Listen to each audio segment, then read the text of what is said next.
Crime, gossip, sex ఇట్లాంటి అంశాల మీద ఉన్నటువంటి ఆసక్తి సహజ సిద్ధంగా చాలామందికి 100కి 90 మందికి నిజమైన డెవలప్మెంట్ గ్రోత్ వార్తలు పట్టడం. మీరు చూడండి, 1,00,00,000 రూపాయలకి సంబంధించినటువంటి ఇన్వెస్ట్మెంట్ వచ్చింది అంటే 1,00,00,000 కోట్లు వచ్చిందా, తొక్కలే, సరే ఓకే వచ్చిందా, ఇట్లాగే ఉంటుంది తప్పించి ఆ వార్త అంతా చదివి ఏంటిది అని చూసేటటువంటి వాళ్ళు 10-20% ఉంటారు.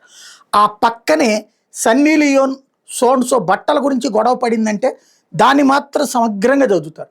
ఆ పక్కనే ఒక అత్యాచారం జరిగిందంటే దాని పక్కన సమగ్రంగా చదువుతారు. ఈ బలహీనతే మీడియా యొక్క బలం. వాళ్ళు కన్స్ట్రక్టివ్ కంటే డిస్ట్రక్టివ్ లేదా ఈ మొత్తం వ్యవహారాన్ని కన్వర్ట్ చేసే వ్యవహారాల వైపుకి పోవడానికి కారణం ఏంటంటే యథా రాజా తదా ప్రజ కాదు, యథా ప్రజా తదా మీడియా అయింది. ఆ పరిస్థితి సరిదిద్దుకోవాల్సింది మనమే. ఎందుకంటే జార్జియా మెలోని ఒక దేశపు ప్రధానమంత్రి, ఇటలీ ప్రధానమంత్రి, భారతదేశ ప్రధానమంత్రి మోడీ, వీళ్ళిద్దరూ అక్రమ సంబంధాలు పెట్టుకుంటారా? Is it possible? సాధ్యమా? ఆవిడ గౌరవిస్తోంది, ఈయన గౌరవింపబడుతున్నాడు. ఆవిడ ఒక్కతేనా?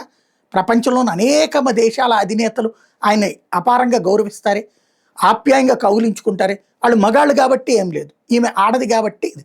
పోనీ వీళ్ళిద్దరు కౌగిలించుకున్నది ఏమైనా ఉందా? లేదే.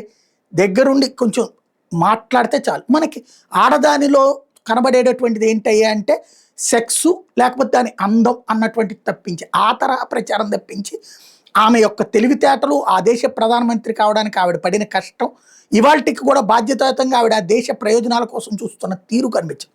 ఇద్దరి మధ్యన ఐడియాలజీ ఒకటే, రైటిస్ట్ ఐడియాలజీ. వీళ్ళిద్దరి యొక్క గౌరవానికి కారణమైంది.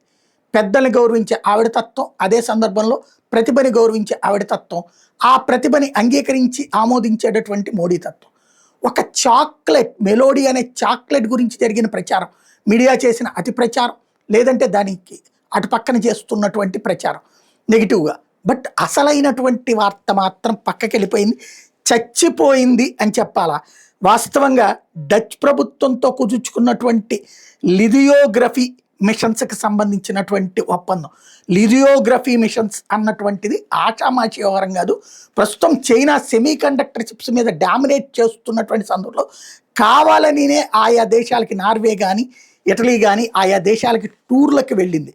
లిథోగ్రఫీ యంత్రాలు అనేవి సెమీ కండక్టర్ పరిశ్రమలో మైక్రోచిప్లు అంటే ఇంటిగ్రేటెడ్ సర్క్యూట్ తయారు చేయడానికి అత్యంత ఖచ్చితత్వంతో ఉపయోగించే అధునాతన పరికరాలు. ఇవి సిలికాన్ వేఫర్ల మీద నానోమీటర్ స్థాయిలో అత్యంత సూక్ష్మమైన డిజైన్లను ముద్రించడానికి అతి నీలలోహిత యూవి లేదా యూయువి కాంతిని ఉపయోగిస్తాయి.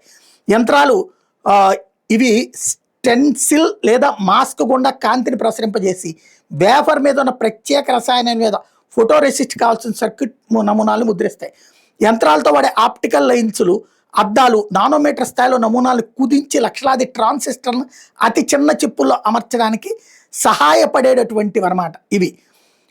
వీటిని ఇప్పుడు మనకి అమ్మడానికి రెడీ అయినటువంటి పరిస్థితి, మనకి ఇవ్వడానికి. ఈ యంత్రాల్లో వాడే ఆప్టికల్ లెన్సులు, అద్దాలు నానోమీటర్ స్థాయిలో నమూనాలు కుదించి లక్షలాది ట్రాన్సిస్టర్లను తయారు చేస్తే ఆధునిక కంప్యూటర్లు, స్మార్ట్ ఫోన్లు, ఇతర ఎలక్ట్రానిక్ పరికరాల్లో వాడే మైక్రోచిప్ ఉత్పత్తికి ఇవి అత్యంత కీలకమైనవి. యంత్రాలను తయారు చేయడం డచ్ కంపెనీ ASML ప్రపంచంలోని అగ్రగామిగా ఉంది. వీటిని ఈ అత్యంత సంక్లిష్టమైన యంత్రాలుగా పిలుస్తారు. లిథోగ్రఫీ ప్రక్రియ గురించి, మైక్రోచిప్ తయారీలో వీటి పాత్ర గురించి ASML లిథోగ్రఫీ సూత్రాలని కూడా వాళ్ళే మెన్షన్ చేసుకొచ్చారు, కావాలంటే అది చూసుకోవచ్చు. అంత కీలకమైనటువంటి ఒప్పందానికి సంబంధించినటువంటి వార్త పక్కకెళ్ళిపోయింది. టాటా ఎలక్ట్రానిక్స్ నెదర్లాండ్స్తో ASML వ్యవహారంలో సైన్ చేసింది. అంత ఇంపార్టెంట్ వార్త పక్కకెళ్ళిపోయింది అన్నది ఈ ఫోటోని చూస్తే అర్థమవుతుంది.